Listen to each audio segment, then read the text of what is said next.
Assalamu alaikum kids, welcome to another online class of English.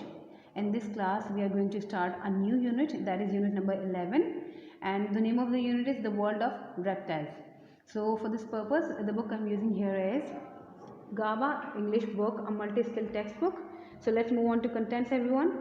Right now we are on contents और contents में जो आज हम unit शुरू करने वाले हैं that is unit number 11, the world of reptiles, and it is on page number 80. So let's go to page number 80 everyone. Here we are on page number 80. This is chapter number 11, the world of reptiles. The world of reptiles मतलब रेंगने वाले जानवरों की दुनिया. इसमें हम बात करेंगे रेंगने वाले जानवर पहले कैसे होते थे, अब कैसे होते हैं वो, और कौन कौन से होते हैं. ठीक है.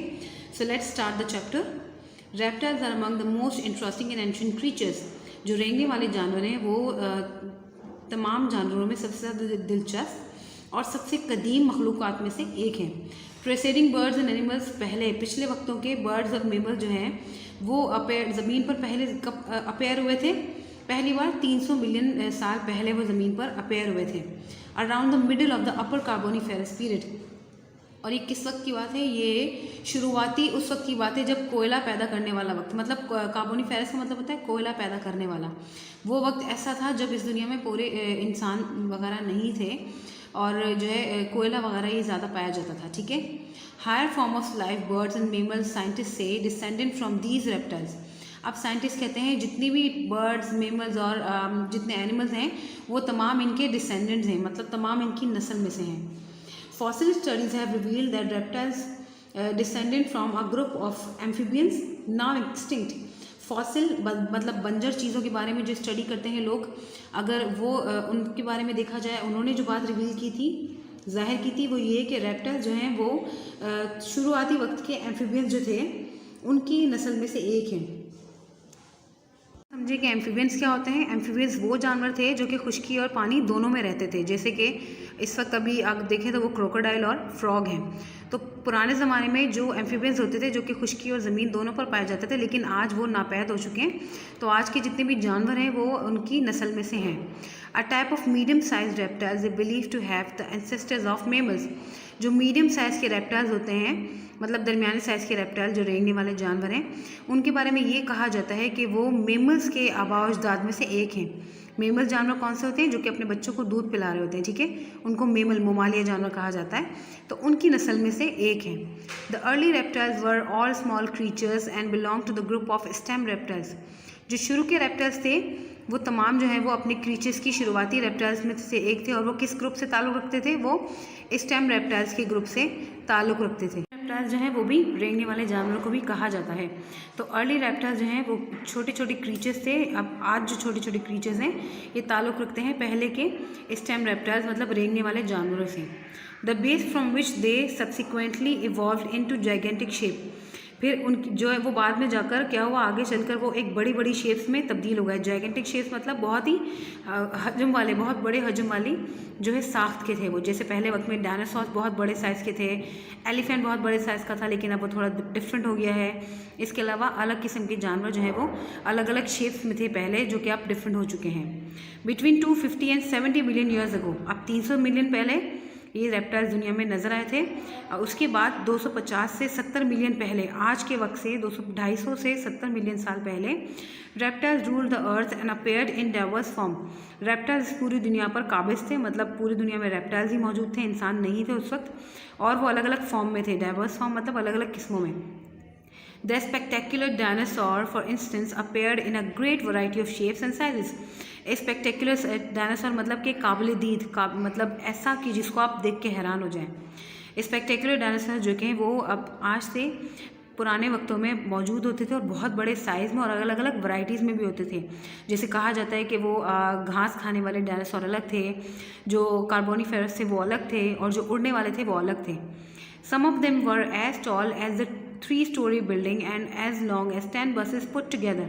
उनमें से कुछ इतने बड़े थे जैसे कि 3-story बिल्डिंग है. 3-story बिल्डिंग कौन सी होती है? जैसे 3 मंजिला इमारत.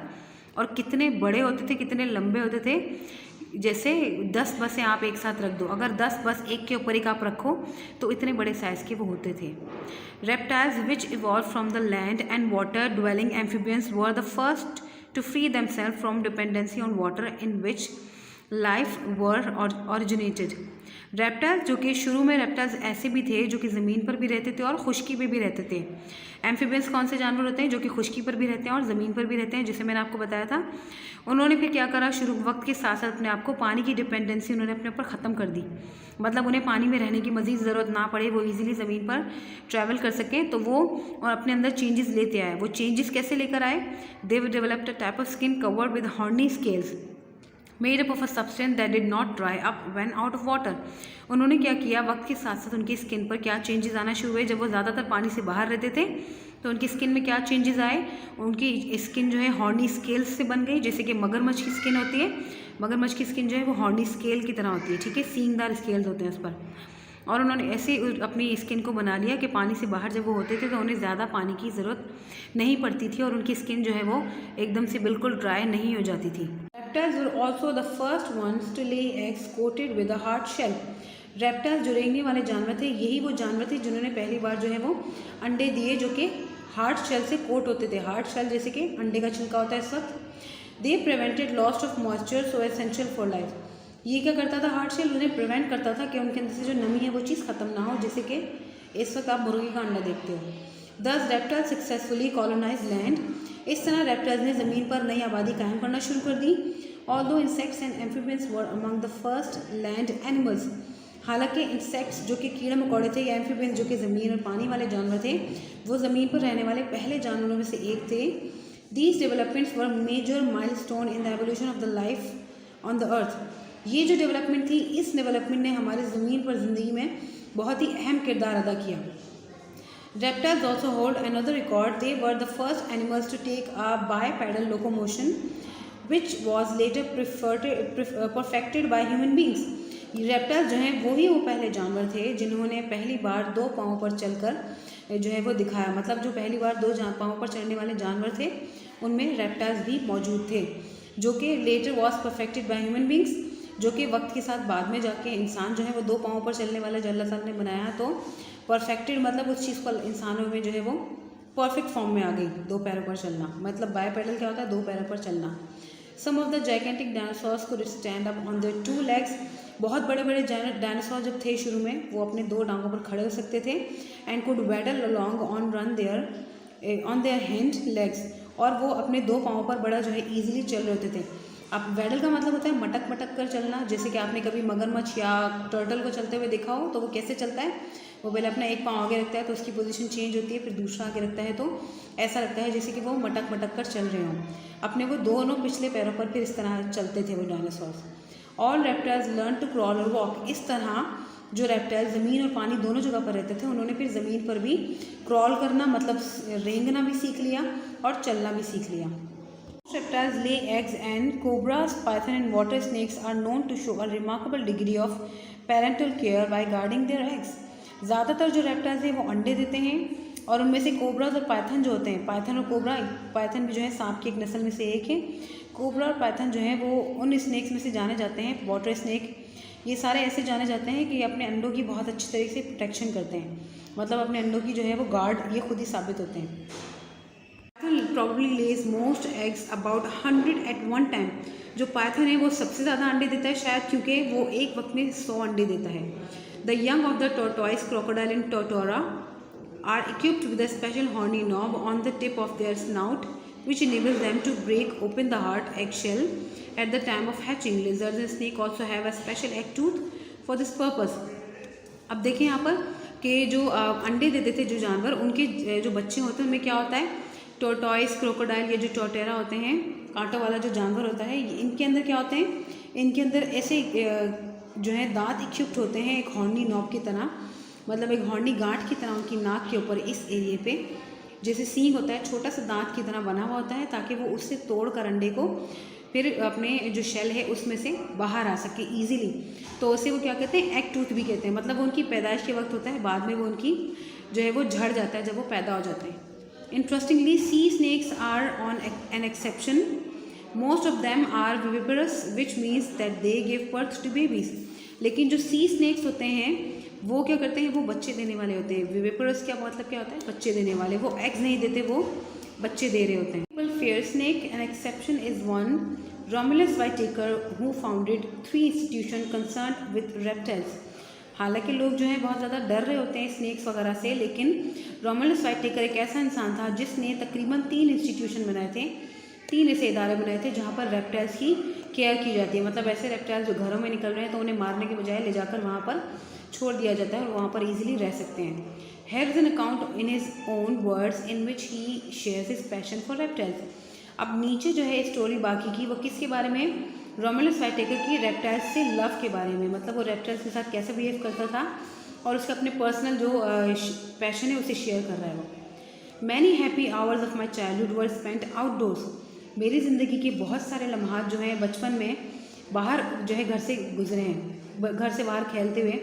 Getting to know the small creatures of the fields and forest. किन को जानते हुए, फील्ड्स और फॉरेस्ट के जो छोटे छोटे क्रीचर्स होते हैं उनके साथ गुजरा उनका ज़्यादातर वक्त। Of these the all time favourites were snakes. और उन सब में से सबसे ज़्यादा उनकी फेवरेट कौन से थे, स्नेक्स से सबसे ज़्यादा favourite. My family encourage me in this unusual hobby and my many legless pets always found a welcome at home. और खुशकिस्मती से अक्सर ये होता है कि आपकी फैमिली आपको इस किस्म के अजीब शौक में सपोर्ट नहीं कर रही होती, लेकिन रोमुलस जो है बड़े लकी थे। उनकी फैमिली ने उसे इस चीज़ में उन्हें इनकरेज किया, मतलब उन्हें बढ़ावा दिया और उनकी इस हॉबी को जो है वो मना नहीं किया। तो बहुत सारे लेगलेस जानवर, ऐसे जानवर जिनकी टांग टूट गई है, जिनकी टांग नहीं है या कोई तकलीफ़ में है, तो वो उन्हें उठाकर अपने घर ले जाते थे। I grow up in 2 very sneaky parts of the world. उनका बचपन जो है वो कहाँ गुजरा है, सबसे sneaky part of the world. Sneaky मतलब जहाँ पर ज़्यादा स्नेक पाए जाते हैं। Upstate New York and south India. Upstate New York जो है वो दुनिया के उन इलाकों में माना जाता है जहाँ पर बहुत ज़्यादा सांप पाए जाते हैं, और साउथ इंडिया भी उन्हीं इलाकों में से एक है। और इन दोनों इलाकों में रोमुलस वाइटेकर ने अपना बचपन गुजारा है। The species range was wide from garter snake and king snake to pythons and cobras. वो स्पीशीज़ जो उनके अराउंड पाए जाते थे, वहाँ पर ज़्यादातर कौन से स्पीशीज़ थे, गार्टर स्नेक था जो कि बेज़हर सांप होता है। बेज़हर सांप मतलब अगर वो काट भी ले तो उसके अंदर जहर नहीं होता, वो आपको नुकसान नहीं देता। And king snake to pythons and cobras. King snake से लेके पाइथन्स तक और कोबरास, ये सारे जो हैं सांप उनके इलाके में ज़्यादातर पाए जाते थे। As an adult I opted for south India. और जब वो बड़े हो गए, एक बालिग के तौर पर वो साउथ इंडिया को ज़्यादा पसंद करते थे, because of its incredible variety of reptiles habitats. क्यों पसंद करते थे उस जगह को, क्योंकि वहाँ पर रेप्टाइल्स की बहुत ज़्यादा वैरायटी, बहुत सारी किस्में मौजूद थी। Rain forest with its king cobras and flying lizard, scrub jungles inhabited by star tortoise and Russell's vipers. Rain forest with its king, rain forest था वहाँ पर चूँकि, तो वहाँ पर क्या थे, किंग कोबराज थे, फ्लाइंग लिजर्ड थे। फ्लाइंग लिजर्ड क्या होती है, ऐसे वो उड़ नहीं रही होती, लेकिन उनके पाँवों की तरफ से, ये जो पाँवों का एरिया होता है ना इसका, लिजर्ड का, इस एरिया पर उनकी खाल लगी हुई होती है इस तरीके से कि जब ये छलांग लगाती है तो वो खाल इतनी स्ट्रेच हो जाती है, खुल जाती है, तो जिससे वो उड़ रही होती है। बेसिकली वो फ्लाइंग लिजर्ड नहीं होती और उड़ नहीं रही होती परिंदों की तरह, बस एक तरफ से दूसरी तरफ पर छलांग लगाने में उनके जो ये स्किन होती है ना यहाँ पर पतली सी बारीक सी, वो झिल्ली खींचती है, तो उन्हें वो हेल्प करती है मूव करने के लिए।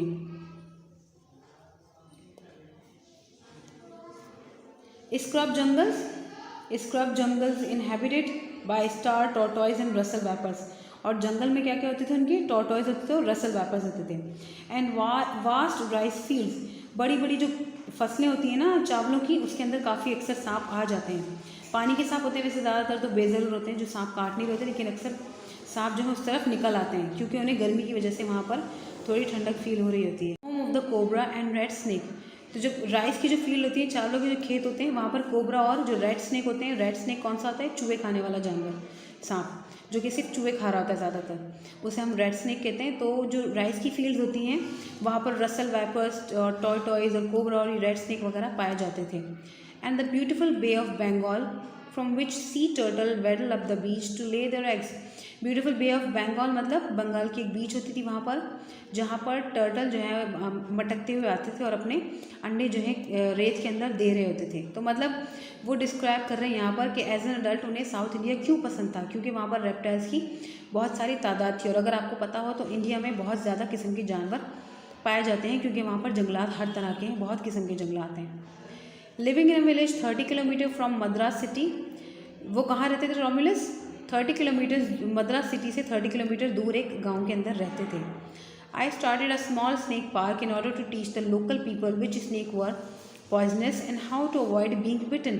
उन्होंने क्या बनाया, एक स्नैक पार्क बनाया जहाँ पर उन्होंने डिफरेंट किस्म के स्नैक्स रखे। वो क्यों बनाया उन्होंने, ताकि लोगों को अवेयरनेस दे सकें, क्योंकि वो जगह ही ऐसी थी, वहाँ पर स्नैक्स और रेप्टाइल्स थे। तो उन्होंने वो इसलिए बनाया स्नैक पार्क ताकि लोगों को पता चले कि पॉइजनस स्नैक कौन से हैं और अनपॉइजनस कौन से हैं, और किसी के सांप के काटने से कैसे बचा जाए। Soon snake bite victims from surrounding villages began to coming to me for treatment. और बहुत जल्द क्या हुआ, वो पार्क बनने से जो स्नैक बाइट के शिकार लोग होते थे जिनको सांप ने काटा होता था, वो अलग अलग विलेज से उसके पास आने लगे। Which as a non doctor I am not allowed to do, जो कि मैं उनका इलाज नहीं कर सकता था क्योंकि मैं डॉक्टर नहीं था, मैं सिर्फ एक पैशनेट जो है रेप्टाइल लवर था। Fortunately most of the bites were from non venomous snake, खुशकिस्मती से ज़्यादातर बाइट जो हैं वो नॉन वेनमस स्नैक के होते थे, मतलब जो जहरीले जानवर, जहरीले सांप नहीं थे, उनसे होते थे। And the only medicine required was a hot cup of coffee और टी एंड रीएश्योरिंग वर्ड्स। तो उनके लिए क्या ज़्यादातर ज़रूरत पड़ती थी बस दवाई की, कि उन्हें सिर्फ हॉट कप ऑफ कॉफ़ी पिलाएं और थोड़ा सा उन्हें तसल्ली के अल्फाज उन्हें कह दें कि कुछ नहीं होता इससे, या जो भी अल्फाज वो कहना चाहें। People are so terrified of snake, लोग इतने ज़्यादा डरे हुए थे सांपों से, however that many such patients would be in a state of shock। तो क्या होता था, अक्सर पेशेंट जो है वो स्टेट ऑफ शॉक में होते थे, मतलब एक झटके की सूरत में होते थे और बहुत डरे हुए होते थे। Even frothing at the mouth of out of sheer fright, और अक्सर इतने शॉक में होते थे कि उनके मुंह से झाग आना शुरू हो जाते थे, तो उन्हें लगता था कि शायद जो है ना उनको सांप ने काट लिया तो उसका जहर फैल रहा है। Nevertheless there were also some tragic cases, लेकिन वहाँ पर कुछ ट्रेजिक केसेस भी हुए। जाहिर सी बात है कि सांपों ने कई बिना जहर वालों ने काटा तो जहर वाले सांप ने भी काटा होगा। Like the young girl who was bitten by a krait while she slept outside her hut one night, एक यंग लड़की थी जिसे क्रेट स्नैक ने काटा था। क्रेट स्नैक जो है वो बहुत जहरीला सांप होता है, जहरीले सांप की किस्मों में से एक होता है, बहुत ज़्यादा जहरीला होता है।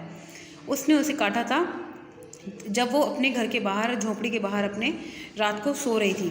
Crate snakes are neurotoxic which means their venom destroys the nerve centres. अब क्रेट स्नैक्स कौन से होते हैं, वो असबी निशान पर, हमारे आसाब पर हमला करते हैं, और ये एक ऐसा जहर होता है जो कि आपके पूरे आसाबी जो है आपकी बॉडी पर जकड़ लेता है आपके आसाबों को, और आपकी बहुत जल्दी डेथ हो जाती है। तो उसका जो जहर है वो न्यूरोटॉक्सिक होता है, मतलब कि आपके आसाब पर असर करने वाला, हमारे सेंट्रल नर्वस सिस्टम पे वो जाकर हमला करता है, जिसकी वजह से बहुत जल्दी मौत हो जाती है। Usually there is no pain after the bite, उनके और होता भी यही है कि उनके बाइट करने के बाद, काटने के बाद कोई पेन नहीं होता।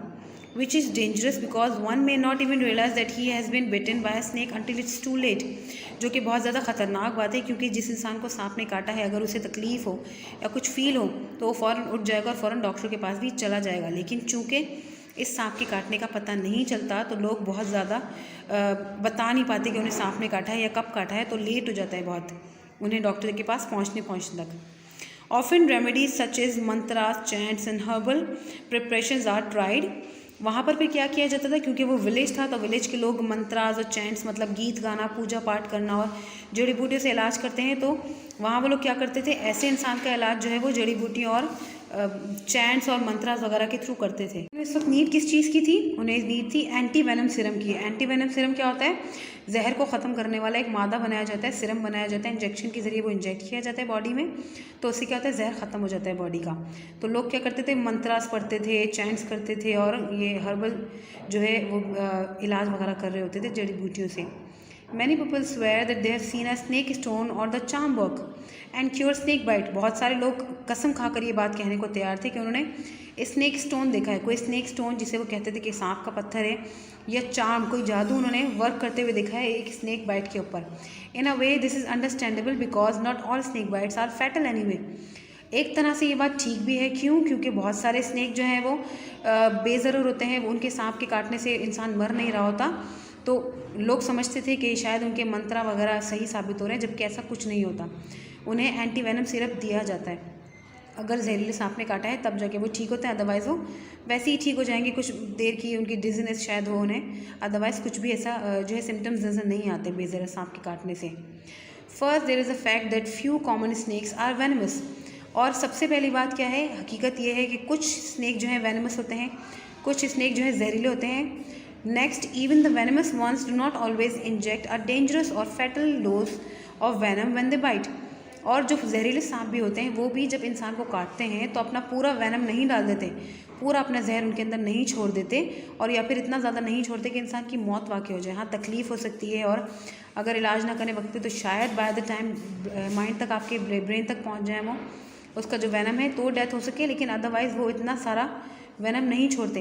लेकिन जो कोबरास के जो बच्चे होते हैं, या जो वेनमस स्नेक होते हैं, इनके जो बच्चे होते हैं उन्हें नहीं पता होता कितनी क्वांटिटी में जहर छोड़ना है।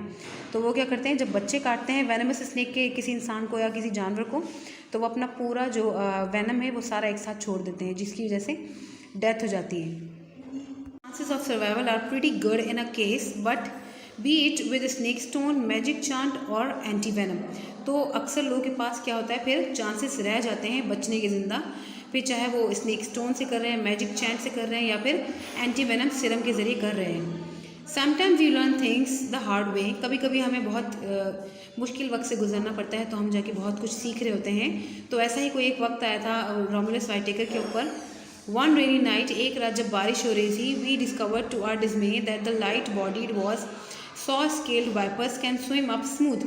हमने ये डिस्कवर किया कि जो लाइट बॉडी जिनकी होती है, हल्के बॉडी वेट होता है, वो पानी के अंदर आराम से ईजिली तैर सकते हैं। वेट वॉल्स मतलब गीली दीवारें हैं, वो उस पर भी ईजिली चल सकते हैं। About 200 of these snakes were housed in a snake pit with 4 foot high cement walls. तकरीबन 200 के करीब जो स्नेक्स थे वो वहाँ पर बंद किए गए थे, जो उनका स्नेक पार्क था। उसके आसपास वॉल्स कितनी थी, 4 फुट की दीवारें थी उनके आसपास। लेकिन जब बारिश हुई तो दीवारें गीली हो चुकी थी।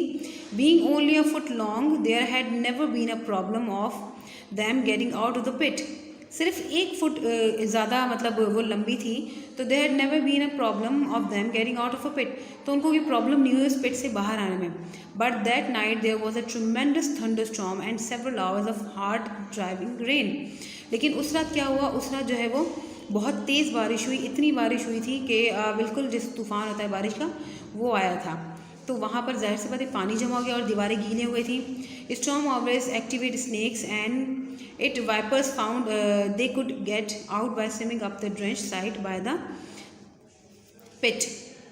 अब स्टॉर्म क्या करता है, जब भी कोई तूफ़ान आता है उसमें स्नेक जो है वो एक्टिवेट हो जाते हैं, मतलब वो ज़रा ज़्यादा ओवर एक्टिव हो जाते हैं। तो वाइपर्स जो है उन्होंने उस वक्त ये फाइंड आउट किया कि वो बड़े इजीली स्विम करके अपनी पिट में से बाहर आ सकते हैं। Several of us had to stay there all night with snake hooks improvised from coat hangers, flipping them back into captivity before they reach the top, the stuff of nightmares. अब वहाँ देखिए, वहाँ पर जो सांप मौजूद थे वो जहरीले सांप थे, लेकिन जो वाइपर्स थे वो जहरीले होते हैं, ठीक है। अब वाइपर्स वहाँ जहाँ रह रहे थे 4 फुट की दीवार के अंदर, वो बड़े इजीली उस पिट में रह रहे थे आम दिनों में। लेकिन इन लोगों को ये नहीं पता था रोमुलस व्हाइटेकर को कि वाइपर जो हैं 100 स्केल वाइपर ईजिली गीली दीवारों पर चल सकते हैं या पानी में तैर सकते हैं। तो तब उन्होंने ये चीज़ डिस्कवर की। लेकिन वो डिस्कवरी उनके लिए कितनी ज़्यादा पेनफुल थी, क्यों? क्योंकि सारी रात उनको वहाँ बैठना पड़ा, और स्नेक हुक जो होता है, एक हुक होता है जिसके ज़रिए स्नेक को पकड़ा जाता है, वो हुक लेकर वो सारी रात वहाँ पर बैठे रहे और स्नेक्स को वापस उनकी पिट में धकेलते रहे ताकि वो बाहर ना आ जाए वहाँ से। तो ये उनके लिए बड़ा ही नाइटमेयर मतलब जैसे बहुत ही खौफनाक ख्वाब की तरह उनकी साथ वो वक्त गुजरा। लेकिन उस वक्त उन्होंने सीखा भी। तो इसलिए उन्होंने शुरू में क्या कहा था कि कभी कभी हम बहुत हार्ड वे में चीज़ें सीख रहे होते हैं, मतलब कुछ बहुत ज़्यादा लॉस करके या कुछ बहुत मुश्किल वक्त गुजार के हमें लर्निंग हो रही होती है। तो उन्होंने यहाँ पे डिस्कवरी भी की, लेकिन उस डिस्कवरी के बाद क्या हुआ, उन्होंने समझो एक नाइटमेयर की तरह वो रात गुजारी। तो यहाँ पर हमारा यूनिट ख़त्म होता है। इस यूनिट में हमने क्या समझा किड्स, इस यूनिट में हमें डिफरेंट क्रीचर्स और डिफरेंट रेप्टाइल्स के बारे में इन्फॉर्मेशन मिली, स्नेक्स के बारे में इन्फॉर्मेशन मिली। बहुत सारे स्नेक्स के बारे में हमने जाना कि वो कैसे होते हैं, पॉइजनस भी होते हैं और नॉन पॉइजनस भी होते हैं, कुछ अंडे देने वाले होते हैं, कुछ बच्चे देने वाले होते हैं। इसके अलावा हमें ये भी पता चला कि गाँवों में अब तक जो है मिथ्स और चैंट्स वगैरह पड़ी जाती हैं ताकि जो है वो स्नेक बाइट को प्रिवेंट कर सकें, जबकि ऐसा नहीं करना चाहिए हमें। अगर वेनमस स्नेक है तो हमें एंटी वेनम देनी चाहिए, अगर नहीं है तो हमें कोई भी ऐसा कोई मेडिकल पर्पस नहीं होता उनका करने के लिए, ठीक है। आई होप कि आपको यूनिट समझ में आया हो। कोई डिफ़िकल्टी हुई हो तो आप मुझे पूछ सकते हैं मैसेज करके। Thanks for listening everyone. I will meet you in the next class. अल्लाह हाफिज़।